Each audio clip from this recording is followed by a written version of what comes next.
Joining our panel today. My name is Samar. So with us today is a group of really amazing, inspirational people who have their lives out there for all of us to live with. So these are people who positively influence others every single day. So let me start by introducing them. I'll start from the end. So there's Abbas. Abbas. All right. So Abbas Sibaye, he is actually has a diverse. Hey, Rita. Rita's here. All right. Voila. So Abbas has a diverse public policy working experience on topics related to youth empowerment, tobacco control, and cultural advocacy. So he works nationally and internationally with many stakeholders to generate awareness, partnerships, and policy changes necessary to achieve success. Abbas is the co-founder of Live Love Lebanon and Live Love Beirut as well. And he believes that the Live Love influenced tourism policy in Lebanon from a top-down, top-bottom approach to people-to-people approach by using crowdsourcing model to engage individuals using social media tools. Next to Abbas is Christina. So Christina Karam Remia, she's known on Instagram as C Karam. She's 24 years old. A wife and a beautiful mother, and she's currently expecting her second child. So she holds a BA in international business and used to present on TV. She's a digital influencer who's actually worked with many brands, including Samsung, Gap, Johnson, and many others. Jad. Jad is 33 years old. He's an interior and concept designer. He's also worked with some of the biggest companies in the region, such as Shell Hoop Group, NMR, and many others. Has been internationally freelancing as a model and an actor since 2005, and as a social media activist since 2015. He worked with several international brands as an influencer. Examples include Nike, Diesel, Nissan, Kawasaki, Mike Sport, and others. Brahms Shwiti. He's 39 years old and he's a serial entrepreneur. So that's the good kind of entrepreneur. He has over 30 startups under his belt. And one day he decided to follow his dream and become a foodie and a lifestyle storyteller and a documentary producer. And Rita, you all know Rita, better known as Riri Dada on Instagram. She is a Lebanese, of course, fashion and lifestyle blogger and influencer. And she actually started her first blog back in 2010, sharing social satire, relationship advice, personal experiences, feminism, trend reports, styling tips, travel guides. In parallel, she also writes in fashion and lifestyle columns. Rita has also given several seminars and workshops about influencer marketing in both Beirut and Cairo. She now resides between Doha and Beirut, and also with a baby on the way. She's going to expand her scope to selectively take on mommy and baby-related collabs across the Middle East to shed light on this new and heartwarming journey for her and inspire other mommies out there. Some of the brands she worked with include... There's so many. So many brands. Do you want me to name them? Some of them, because I don't name... Okay, so I don't know where to start. There's L'Oreal, Maybelline, Swarovski, Villebrequin. There's Salam Stores. There is ABC. There's Neutrogena. I don't know. There's a lot. I can't think of all of them. So basically, this panel is a discussion panel. So we're going to have a discussion about certain topics that we feel are important, but after that, please feel free to ask all your questions. So I'm going to start with the basic thing. There's always some sort of enigma surrounding influencers. So what do they do with their life? Who are they? How they spend their time, etc. So I'd like to start with this as an icebreaker and ask each of them to describe what their work day looks like. For us, a work day means going to the office, maybe. So let's see how their work day looks like. We'll start with Rita, please, and then we'll move forward. So my workday now doesn't really apply to what my normal workday is since I'm almost 9 months pregnant. But normally I have a lot of meetings, I answer a lot of emails. I recently have come across representation. I now have representation. I have a manager who's based in Dubai. So she basically does all the dirty work for me. But before that, I used to like go to, I don't know, 2 or 3 or 4 meetings a day, and I had shoots, like 2 or 3 shoots per week. And I have to like also update my blog on a weekly basis. I haven't been able to do that recently as well, but that's normally what my day looks like. And it's basically also planning content ahead, usually a few days or a week ahead, so that I always have something to give my followers and my readers. So that's what a normal day looks like. There are days where I literally do nothing, and there are days where I'm up from 7 in the morning and I'm working till midnight. So that's about it. Is it about food? Is it about food? It's always about food. Well, my life as an influencer today is a bit different than life how it used to be before. As an entrepreneur, I used to travel a lot for business-related purposes. I used to meet clients abroad, go to their offices or their homes across Europe and the States, and close deals, start companies, sell companies, sit with my team, build new concepts, come up with ideas, and rarely see my family. But the great thing is about this new gig of mine is that I get to spend a lot of time with my family. So the moment I got my second kid, it was the time for me to say, you know what, this old life is not sustainable. It's the important things in life are the things I'm missing out on. Stay at home, change diapers, make kids food. So that's my average day right now. So I'm mostly a stay-at-home dad. And of course I have my social gigs, which is to go to events, prepare content, create movies. I'm also a documentary producer. So I've got a few documentaries now coming up, and I'm a brand ambassador for a few brands, namely Doers, which means I travel a lot also and create content for them. So that's how my day goes. Chad? Hi. So I'm newly married. Give it a clap. What I do normally with my day, the moment I wake up in the morning, I have to wake up with my wife to prepare her breakfast. ولا كتير مثل ما بقولوا. So as an actor and a model internationally, and someone who's very active over the social media, I answer a lot of people. I do prepare my meetings ahead of time, and I attend them one by one. So basically, if I don't have shootings, I have meetings. If I don't have meetings, I have my wife and I have my house. That's kind of cool. All right, Christina? I think we basically do the same thing, so I'm not going to repeat that.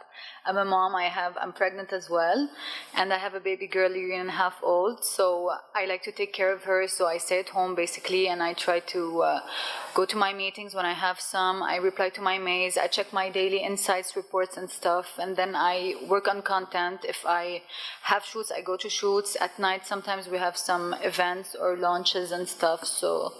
And around maybe 6, 7, I have to edit and prepare my pictures for posting because it's the optimal time for me to post. So this is like a ritual that I have every day. Basically, this is my day. And Abbas? I think Hi, my name is Abbas Sibai. I'm the co-founder of Live Love Lebanon. And I think my day is kind of where our days and Live Love is a bit different than the influencers' days. We started in 2012 of a group of 3 people that we started our account, and now we count for more than 300, 400 volunteers that we're working on daily, and we shape the engagements with the people in a different model. So sometimes we do, like I spend time meeting with clients and deal with people, with government, so with different stakeholders. At the same time, most of us, either we are like university students, or like I'm also a full-timer and I travel on developing different projects and research. So it's kind of different from the influencers and see like full-timers. So we are full-timers till like 5 in the morning. Okay. And doing other stuff. Sure.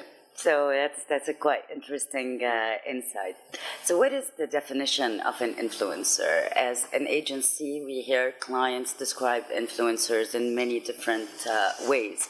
So today, my question is for once to let the influencers really define who they are. And it would be interesting to hear what they think brands define them as, because some brands do define influencers as walking billboards, and that's not true at all. So I leave the floor to Rita to tell us, in her opinion, what's the definition of an influencer. Hello again.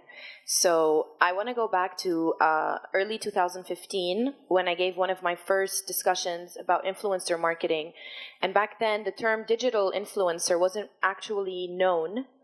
I had to basically, it was known on a worldwide level, but not so much on a local level.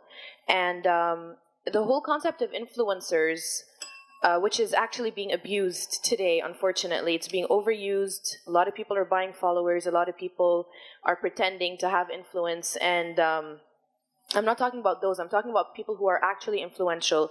They're people who are able to attract a certain niche and appeal to them, shape opinions, shape lifestyles, shape, consumer behavior. It's just, they're basically trendsetters in their own right. And the thing about influencers is that we are definitely not billboards, because we're able to be relatable. Billboards are not relatable at all. Billboards are something that people kind of miss out on once they're driving. You just drive past a billboard, you don't pay attention to it. It's almost like an ad in a page of a magazine. In the case of an influencer, we create organic content, we integrate this content into our daily lives, into our activities, into our belief system. These are products we definitely believe in. And influencers are usually regarded, they're looked at as cool personas, as people that you either aspire to be like or want to be friends with or find appealing on some level. And so if they're wearing a certain shirt, they're going to a certain restaurant, they're traveling to a certain city, they're saying certain words, you feel attracted to do similar things because you feel you feel like you can relate to them. You cannot relate to a billboard. And so, for example, when I used to meet with brands or companies and they would ask me for my rate card isn't just about a post on Instagram. It's about what I'm providing that brand with as well, which is, the association between me and that product or me and that brand.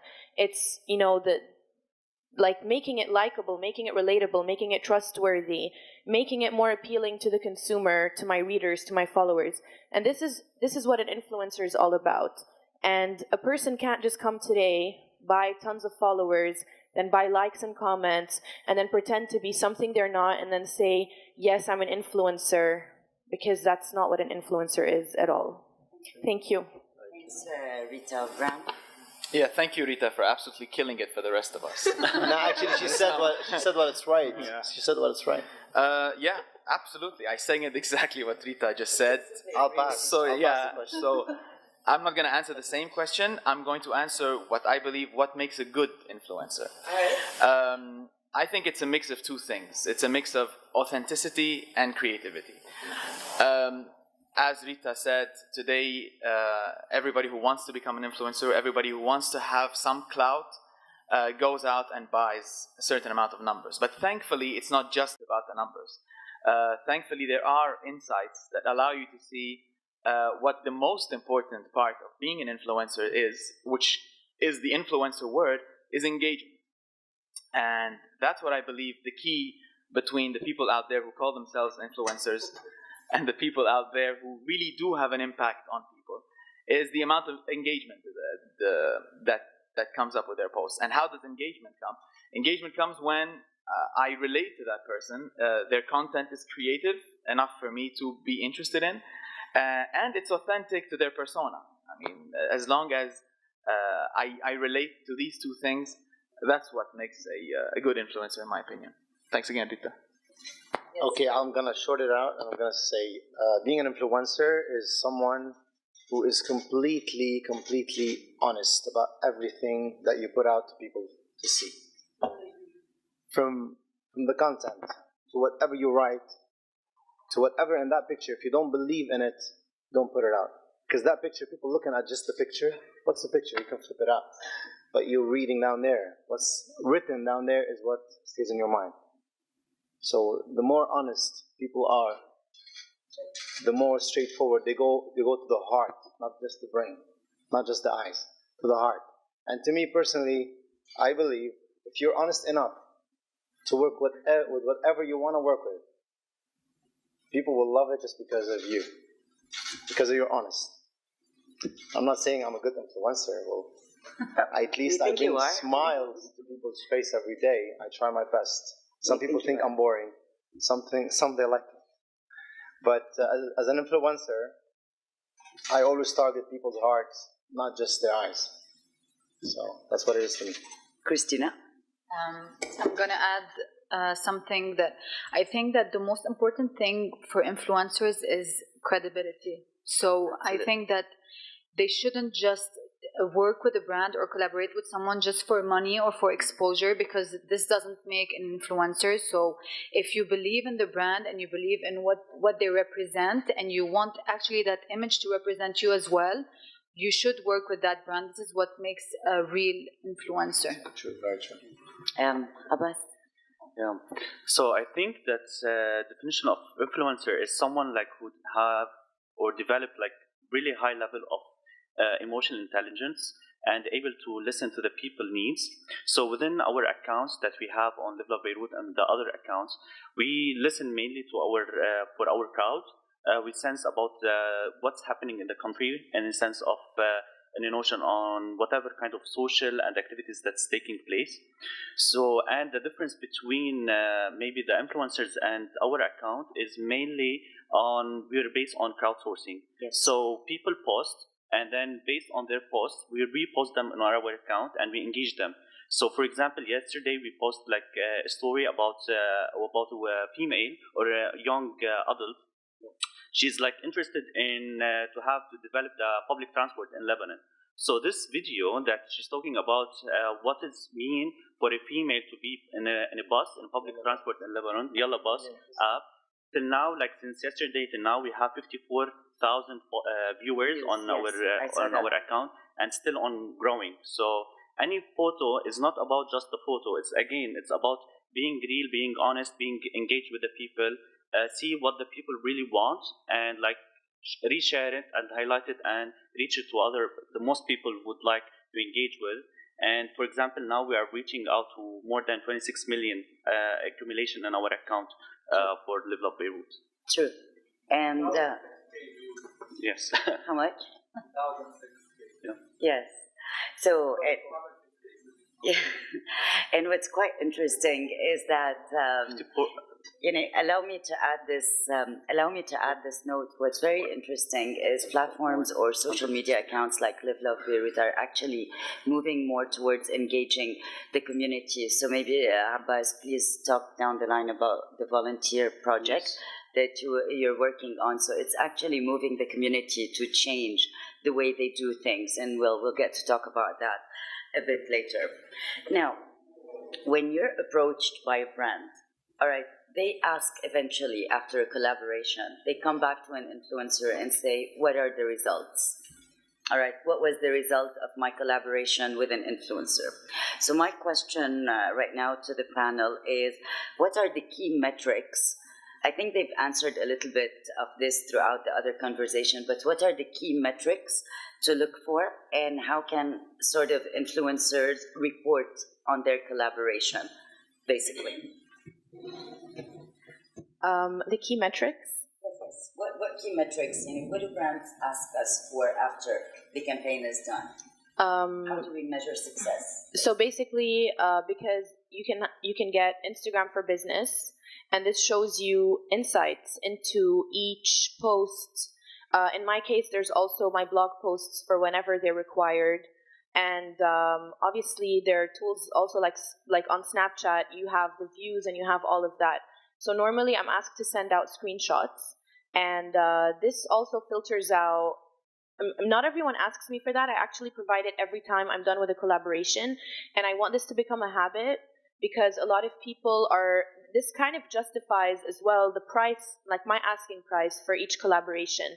So when I ask for X amount per post or X amount per project, at least this is, justified with the amount of views, shares, the amount of bookmarks, the amount of impressions, the reach, everything. And I also usually take a screenshot if I have to mention their page. So I take a screenshot of their page before the collaboration starts, and then once it ends, to show them their growth as well. And usually, sometimes we use a promo code if it's sometimes we use if it has anything to do with sales, so you can measure the sales based on our collaboration together. And that's basically it. But what's most important is a media kit, which is what a brand should ask every influencer or blogger before they embark on a new project with them. And this filters out all the people who are phony balonies. So there you can actually see, I don't know if this question's coming up. So yeah, so basically these are questions that have to be asked before a deal is made between a brand and an influencer, which is what is your growth rate? What is your reach? What are your impressions? What are your weekly impressions? Your impressions per post? Stuff like this. These are not too invasive, because at the end of the day, like when a brand wants to market with a magazine, wants to advertise with a magazine, it has to know these things in order to justify why it's paying it, a certain amount. So with an influencer, this also filters out like, where are your followers from? Are these followers relevant to my product? What is their age group? Where are they located? So these are things that are essential. People who buy followers tend to lose followers on a daily basis as well. Or they I don't know, they have some weird type of impression to follower ratio, which makes absolutely no sense. Their views are ridiculously low compared to someone with real followers and real content. So these are things that are super important to know about before, during, and after a collaboration is done. Thank you. Yeah, absolutely. She's killing it. Yeah. I'm killing I it. think we should start this. I'm just gonna go. Yeah. You know what? We should just let Rita moderate from now on. Yeah.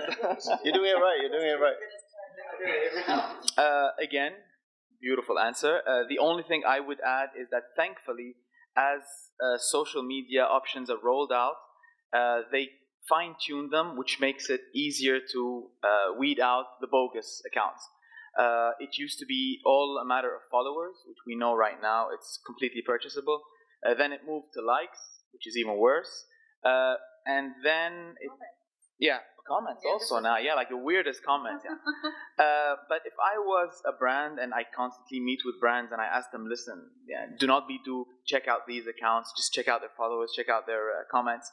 It is more or less easy to find out if somebody is faking it or not. But the key KPIs are always the same in terms of likes, in terms of comments, and in terms of followers. But these days, with these new built-in options, who have not rolled out a lot in our region, which are the sponsored posts that Instagram obliges you as a influencer to use. Facebook has that option too, where you have to give admin rights to an agency so they can see exactly what's going on behind the scenes, where the likes are coming from. So that's the technology part. But I believe that agencies are moving away from this tech policing and going more into storytelling. So content creation, which is great for us, people who really like to create content. It's not about just pushing the numbers out. It's about portraying the brand in a new way, an innovative way. And instead of advertising, that's the reason they come to us. They want people like us to tell their story from this angle, which is a bit more relevant to the market that they're looking for. So I believe it's less tech, more content creation. Yes, it's more experiential. Absolutely, yeah. So, Jack, Personally, I rely on the story a lot.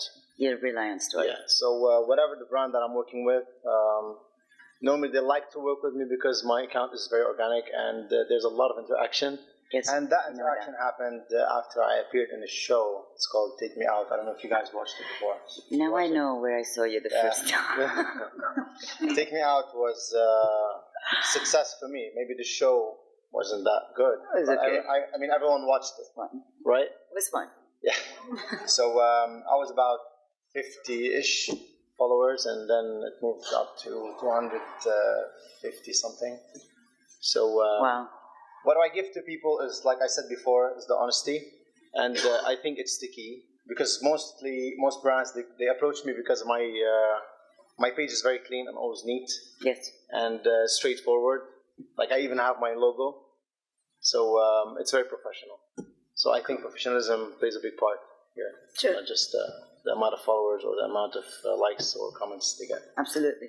Christina, would you like to add? I'm just going to add something that usually when a brand approaches us to collaborate with us, they usually ask for our insights, which refer to our followers, where they're from, their age, their gender, and all of that. So this also, it helps a lot to see like if they're actual people or not, and where they're actually located, to see if this is the audience they want to reach or not. So this helps a lot also. And Abbas.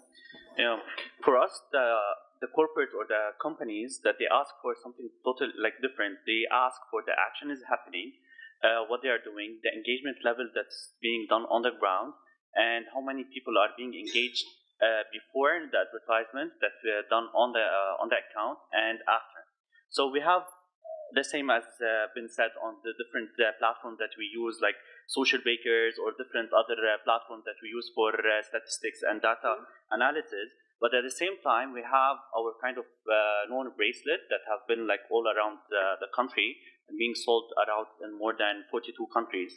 So this what the companies look forward, and they want to engage and see like how the engagement is happening. So for example, like what we have, and they call, instead of like just storytelling, so it's a mix of storytelling and story doing.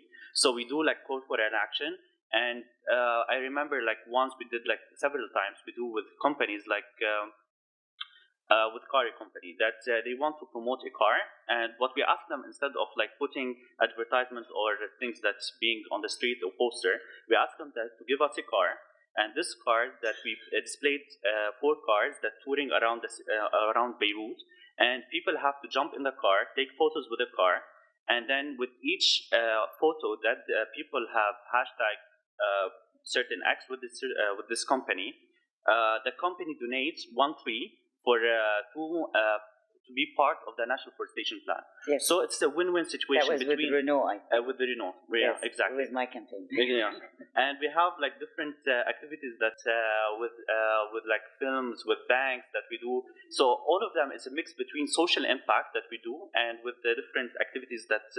So not just the numbers and the likes, but actually the social impact that have been done after the campaign. Thank you. All right. So today, all brands, because traditional advertising, as we know it, is becoming more and more invasive. So more and more brands are moving towards storytelling, towards, as the team said, associating themselves with people that can make an impact. However, my question now is in reverse. So brands, they definitely want to work with influencers. That we know for sure.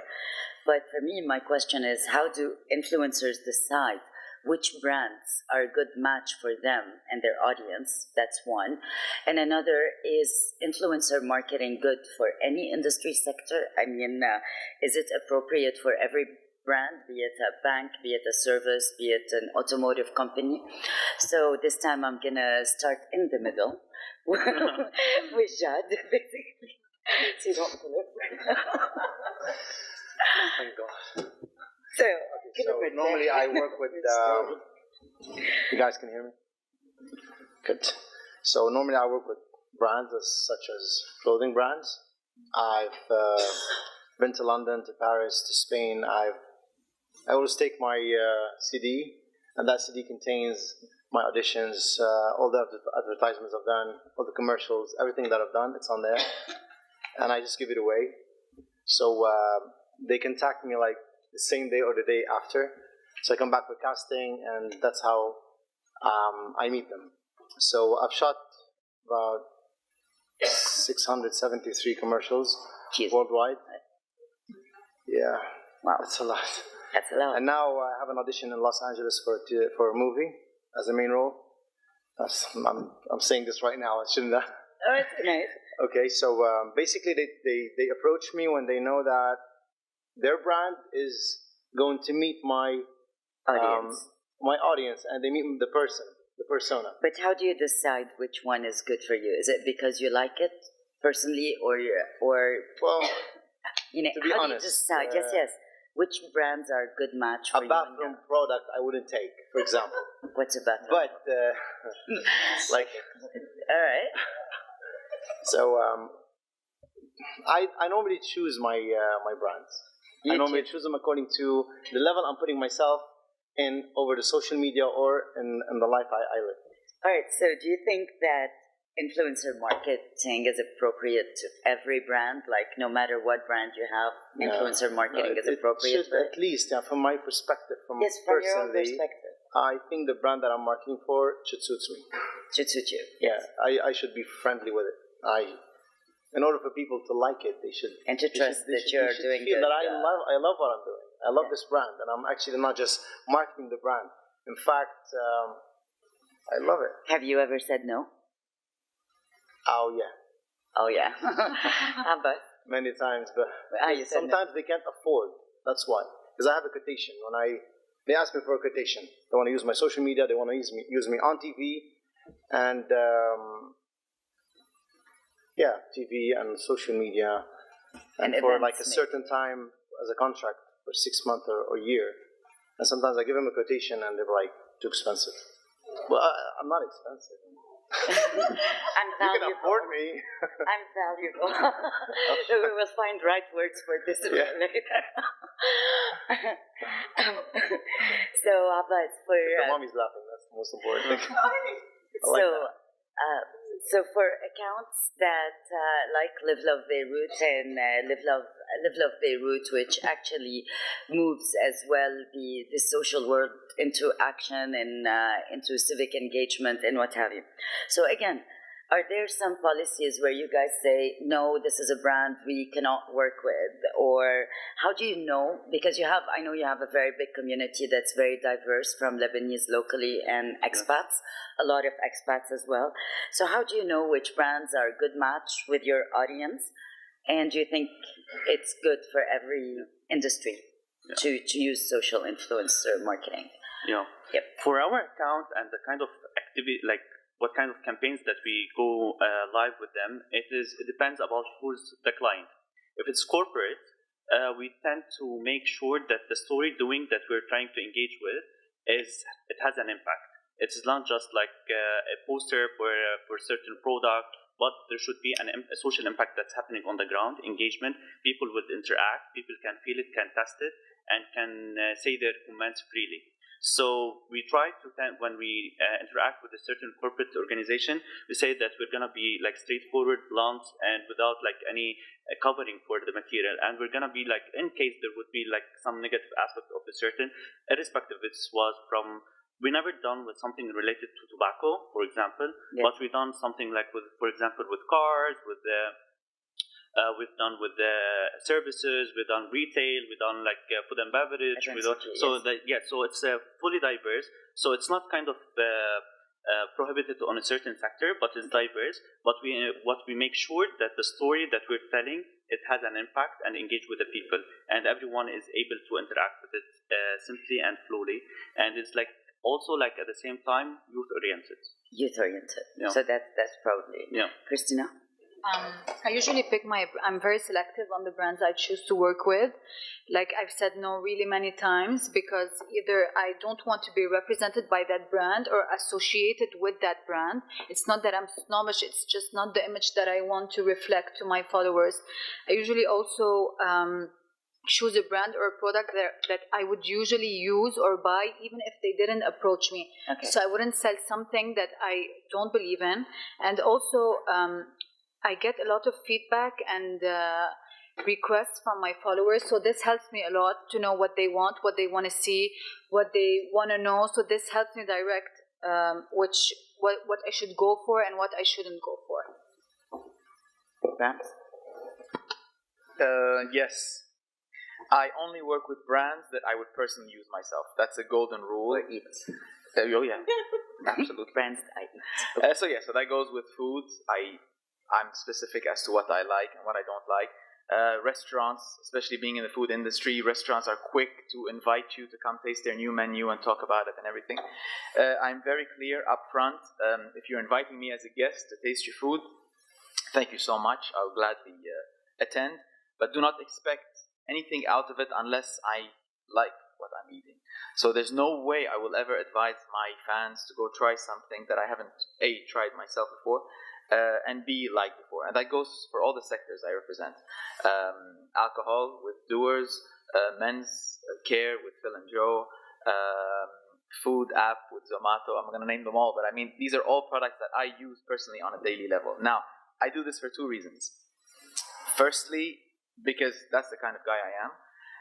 And secondly, if you start pushing products and services on your page that your fans foresee as fake or unnatural, or that's not really you, and you're doing it for the money, you have 6 months before your page shuts down. Yeah, exactly. They are very, very quick to sniff you out. Very true. So it's not worth it. Take your time. Choose the contracts that you really, really like yourself, and give them your all.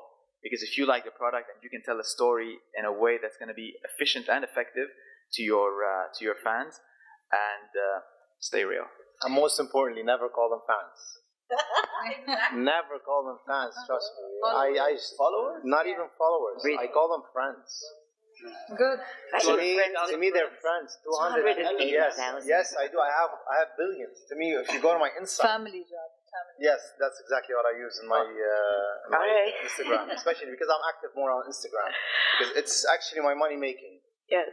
It is an engine of money So making. you make money off your friends. I make money not from my brands, from the brands. And I'm collaborating now with 5 brands just from Sweden. Oh, And wow. one of them is going to be a car. Oh, wow. They're going to send me a car just to Lebanon. That is super They're cool. going to enter the market here. That's So super I call them friends, family, because they believe me and I believe myself. I believe myself. That's what's important. cool. And Rita? So I have we killed I her. have a lot to know. We You killed her can already. never kill Beyonce. I'm kidding. Okay, so in my case, I've been studying the behavior of my online family. This is what I like to call them, for 7 years. So from blog to Facebook to Instagram to Snapchat to all of this, I studied very well how they think and who they are, what they like. And obviously, every person, every influencer attracts an audience that resembles them. So as long as I'm staying true to myself, and as long as I'm endorsing products that I firmly and truly believe in and use, then I know I'm on the right track. But there are certain factors that I look into. And from experience, first of all, do I use this, or would I use this, or is this an ethical product? Sometimes something is way too expensive. And I feel bad promoting it to my followers because I feel like not everyone can afford this. It doesn't mean if I'm working with a high fashion label that this is the only thing that I want to do for the rest of my career, because not everyone can afford to go buy this. I never want my niche to be something that's unattainable to most people who follow me. So I like to kind of divide my work into things that are, attainable and luxury. Second of all, I have to use a product. I had an incident earlier this year. I'm not sure how many people know about it, where I promoted a product and it wasn't paid. Not all my collaborations are paid. There's sometimes I believe in something, or I believe in a person or a company, and I feel that they have potential to reach somewhere big. So I help them with a little push at the beginning. And sometimes I don't charge them because they probably don't have a budget, but they have an excellent product. I thought that I was endorsing an excellent product. It ended up harming, almost 101 of my followers, and they complained to the person who provided that service. I even had a problem, and I complained to that person, and I was criticized by a lot of the new wave of fake influencers. This is a private and personal issue. Don't talk about it. And I was like, if I don't talk about it, and if I don't submit a public apology to the people who I owe my career to, then it's only a matter of time before these people stop trusting me. And as my fellow panelists mentioned earlier, it's all about trust, credibility, being organic, staying true to your own persona, to yourself, to your image, to your thoughts, to what you like. So these are things that are super important. Especially now that I have a baby on the way. I've been, contacted for certain collaborations on products that I really don't believe in, because now it's not just me. Now it's my baby who's involved and other mommies' babies. And there's absolutely no way that I'm going to go and promote something just because it's a known brand, but I know that it has certain chemicals or certain things that are harmful. So being ethical about what you choose and being true to yourself is super important. So now if it's a product that I already use and I know that it's going to, add value to my portfolio and to my followers' lives, I take it. If it's something I haven't used yet, I make sure that I use it for at least a month or two. If there are no side effects and if I actually feel it's something useful, then I do endorse it and I do say yes. I also, I'm very specific about who I work with, not just the brand. Like if they are collaborating with other influencers on a campaign, I have said no more times this year than I've said no in my entire life. There were so many collaborations that I found to be, misguided because of the people that they were working with. And all I felt that the brands cared about were, how many followers do you have? And I'm working with X, Y, and Z as well because they have a lot of followers. And I'd be like, this is not the type of company that I want to work with because they have no idea what they're doing. So I said no, no, no, no. And with time, you are defined by how many no's you say, more than how many yeses you say, or else, yes, you do turn into a billboard. So this is, what I look at for, filtration on collaborations. Thank you. Our kids are gonna Even have on the a problem. tail end, you killed it. I swear, our kids are gonna have a problem. I'm telling you. I want to mention something. Please go ahead. This year, my wedding was about 2 or 3 weeks ago. So I did something on my social media platform on Instagram. So I did a competition, and I always do that to always stay close to my friends over the social media. So the competition was for 2 people to win to attend my wedding. Okay, people I don't know, I've never seen. Okay, and I made it a little bit hard, but eventually 2 won.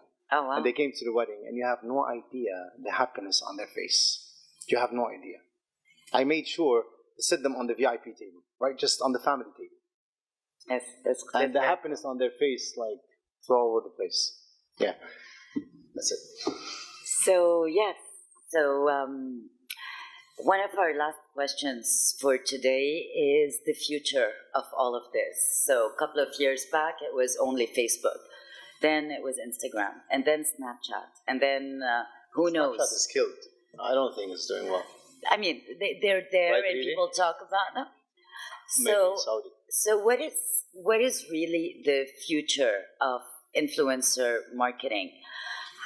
What is next? Can you guys keep up with the game doing exactly the same thing you do today, but tomorrow also? Where is the innovation aspect and the added value? So what is this future? I mean, I'll leave it up to you if anyone would like to start with an answer.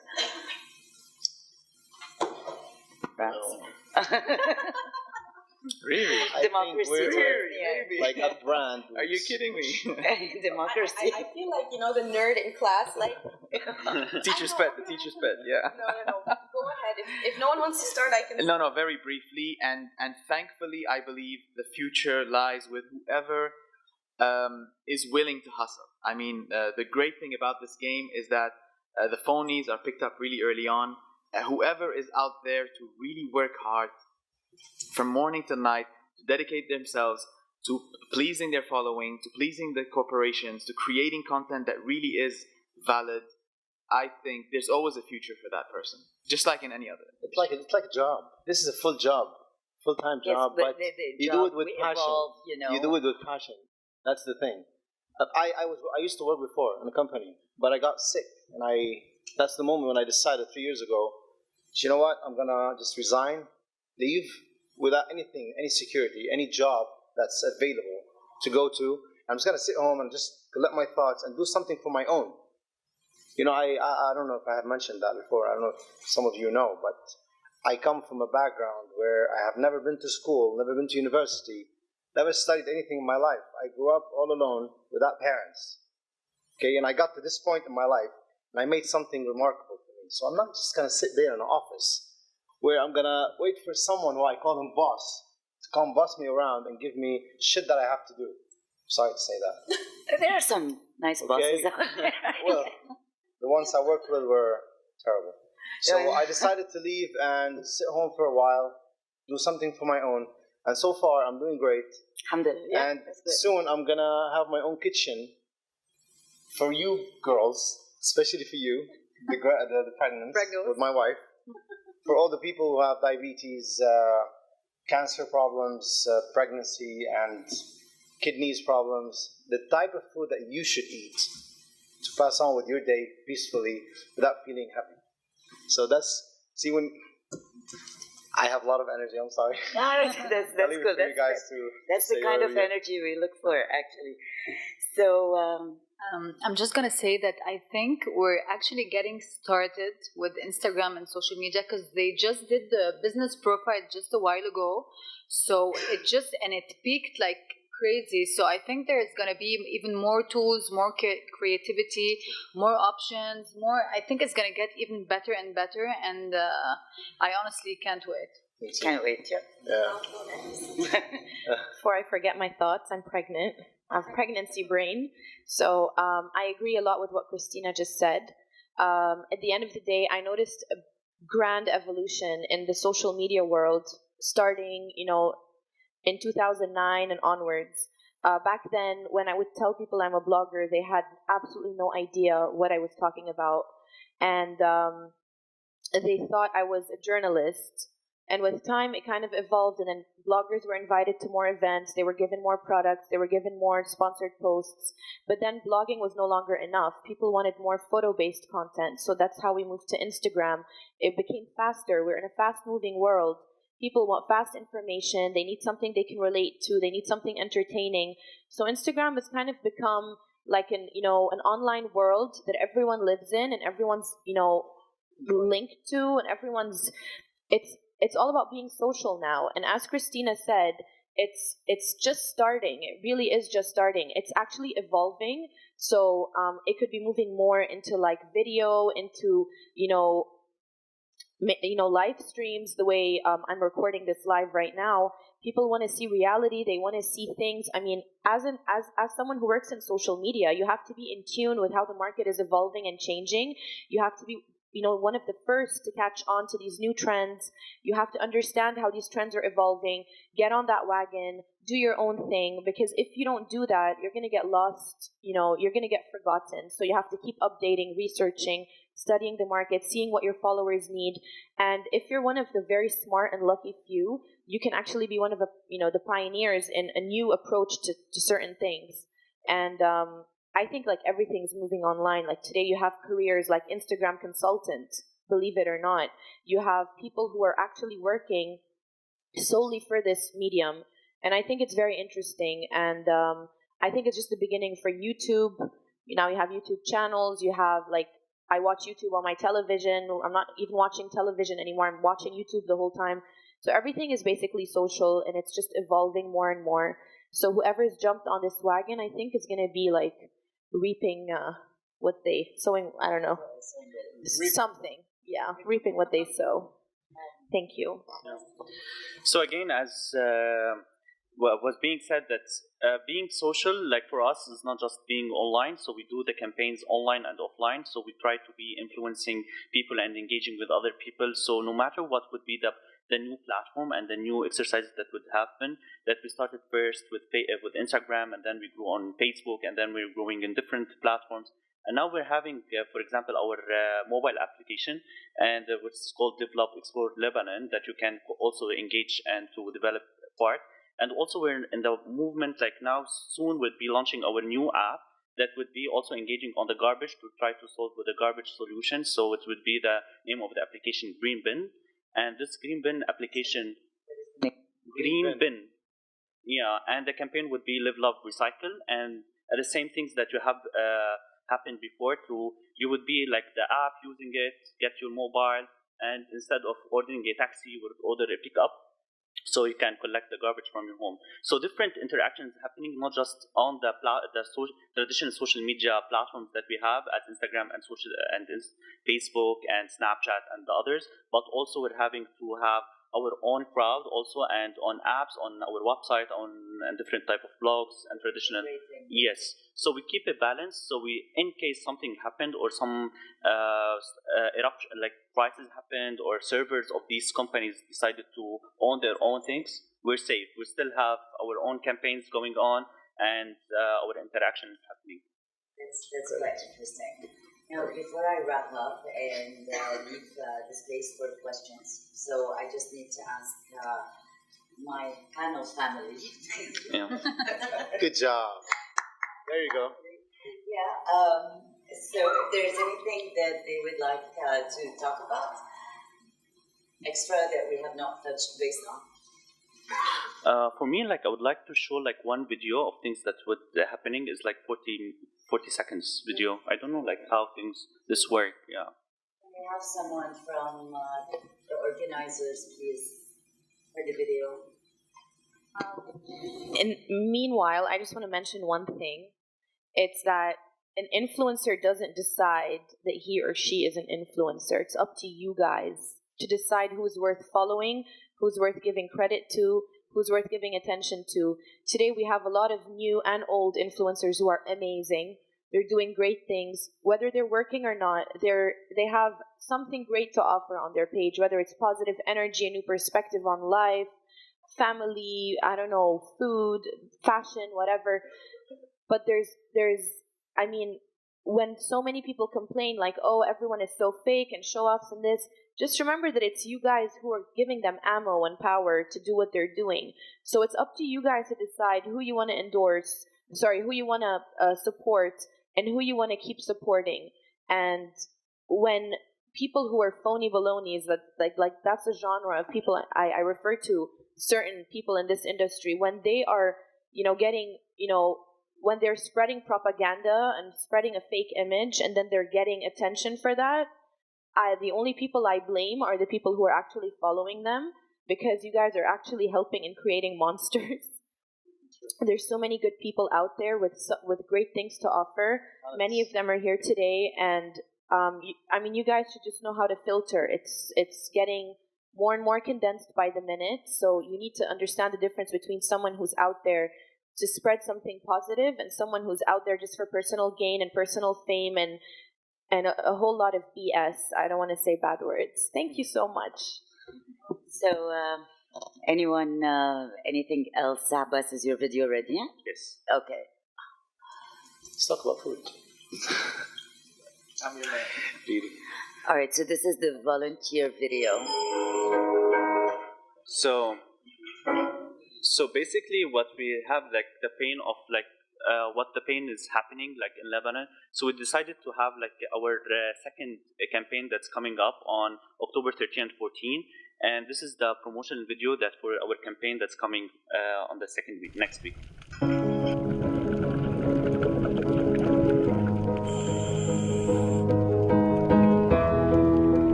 My heart is near, my love has gone away.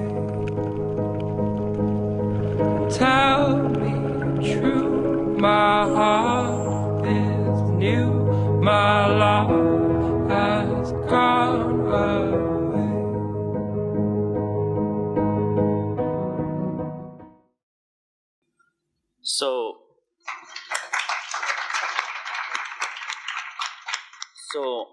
So that's what we did. Like what we're trying to do is like within our we're asking a lot of people to go and check our website, developvolunteer.com, and this is the Level Up Volunteer where you can see like all our campaigns that's happening and what we have in collaboration with Bean. Like for example, in our previous campaign, we did it for Kfar Halda as an area in Bab Batroun. And we did a collaboration between corporate and government, like the local municipality, and we tried to clean the river. And this is where the brand, like Saha, that happened and to engage with us, and also like other companies that Decathlon and other companies that engage with us. So here, what I was talking about all the day is like how to engage businesses in the social impact and engage with the people and listen to the people. So this is how we interact with our followers, listen to their needs, and then we engage with them. Thank you, Abbas. If we have any questions, please, the mic في حدا يعطي. All right, there's a mic here, please. Thank you.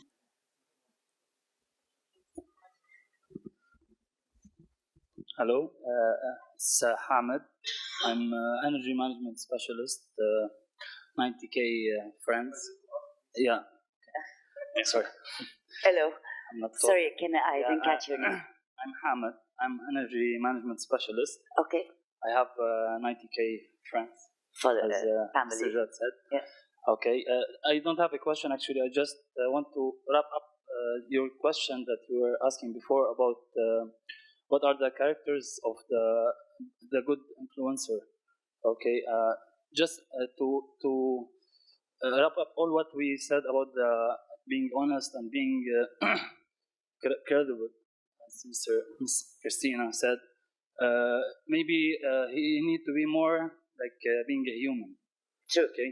The whole now like doing volunteer work, recycling work, saving the planet from the. Plus, when you are when you are presenting your product, okay, you are just showing the real value of your product, so you will gain the trust of your customers and your followers. Okay.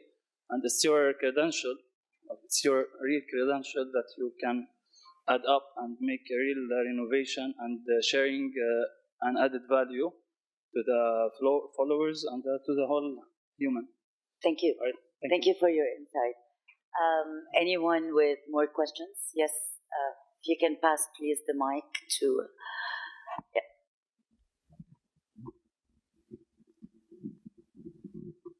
Yes, Mata. Sorry, I came a little bit late. I am a sociologist, and I'm concerned about social facts and social characteristics of your followers or friends. Could you have a means to know what is the background, the social background, or the social characteristics of your friends or followers? Is there a means? First question. Second, are you ready to use your influence to make social, political change, or only social, commercial change? Excellent question. Now,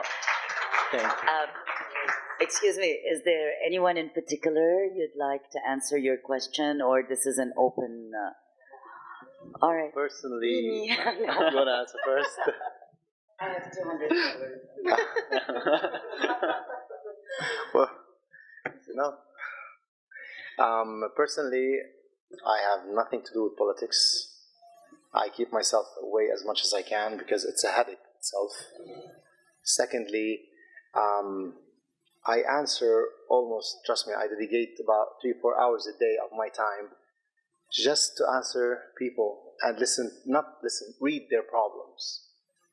One of them is pregnant, she's having a problem with her husband, is cheating on her, she found out on his phone, and she messaged me, she tells me about her problem. Okay. So if I tell you the truth, I know that my friends over the social media, their problems, trust me, I do about at least 200,000 people. So, but you're not ready to engage with them for civic change, let's say. I do not politics in particular, no, is that not what politics. You're saying? Not politics. It's not politics, but social change, like... Can you give an example of the... Actually, I'm going to interrupt both of you, and I'm so sorry I'm doing this, but I highly, highly disagree with what Jad is saying. I am anti-politics, but I'm pro-change, I'm pro-improvement, and I'm pro-shaping opinions. And it is our responsibility as influencers or as people who have a large following to be able to do such a thing. And not everything is about lifestyle and fashion and this and that. There are deeper issues like the refugee crisis, like certain presidents, like certain security issues in our country, in this region, women's rights. And these are things that I'm super passionate about. I try my best to stay proper when I address these matters because a lot of people can feel offended. But it is our responsibility to shape change in a positive way. And if we don't do that, then I don't know, shame on us. This is my opinion. So we should all strive to reach this level in life, and this is hopefully something that I'm going to be doing next.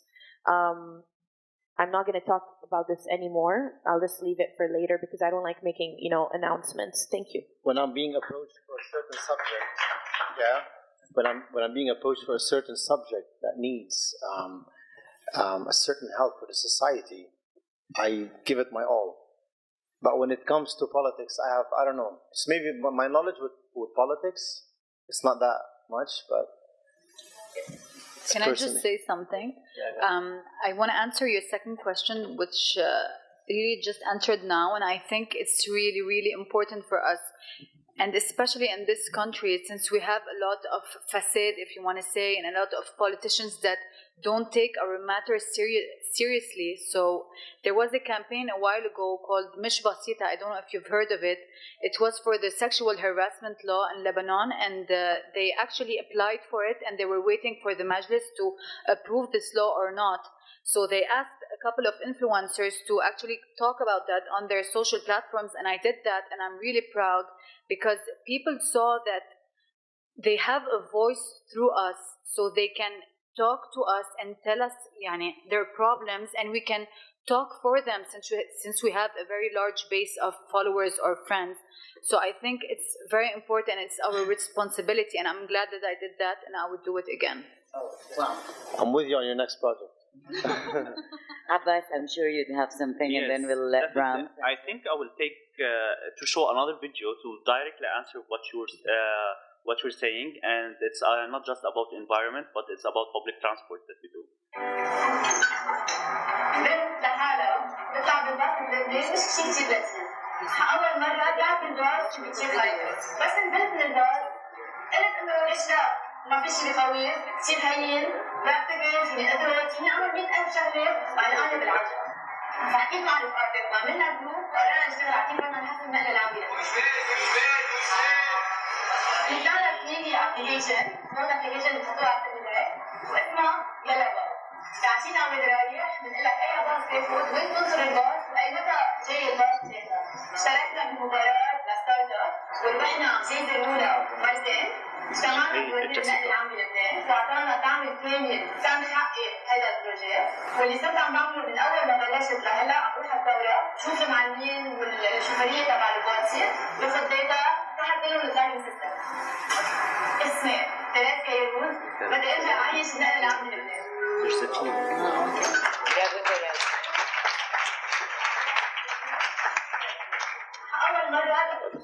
Brahms, you had something to say? Yeah, very shortly to answer your question just a little bit. My responsibilities started as a social regulator or a social assistant influencer as a father. So before becoming a figure online, I was a father. And so I had to instill these values with my kids. That's where I felt very responsible. One of these values is the love of our country. We lived abroad most of our lives. So people keep asking me, why did you leave everything and come back to Lebanon? And my kids ask me the same question. ليش تركنا ورجعنا على لبنان?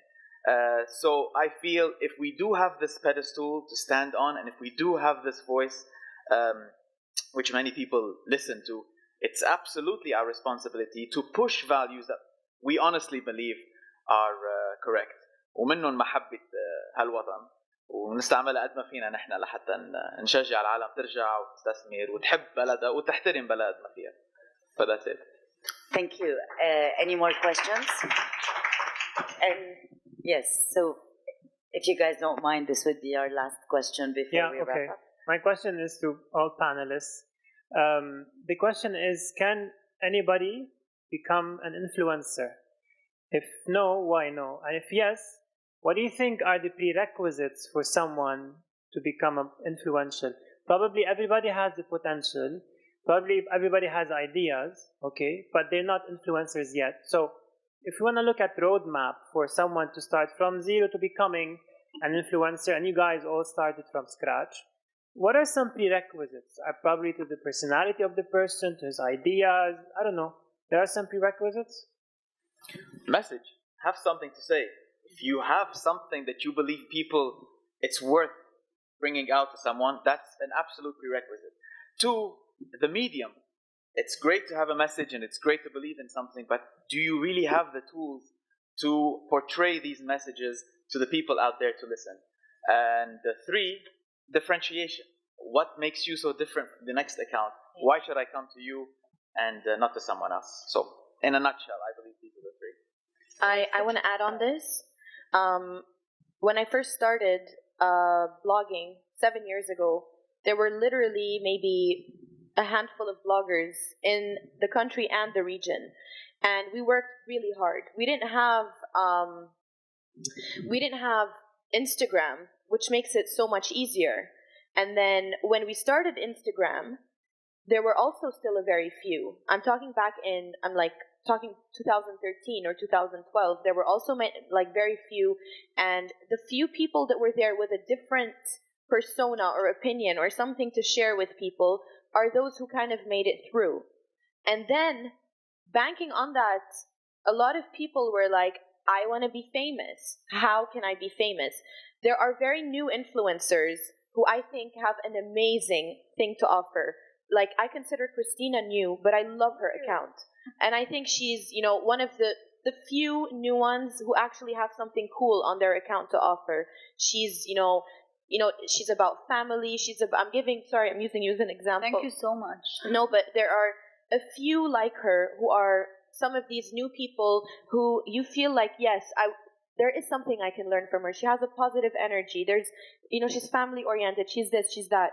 But then there are other people who message me sometimes and they say, I want to become a blogger and an influencer. What should I do to be famous? And I'm like, I never asked myself this question. This is not how I started. I started with a message to send across as, I'm sorry, I'm going to call you Daddy Foodie. I keep forgetting your name. Brams. As Brams was mentioning, you have to have a message. You have to have something to offer people.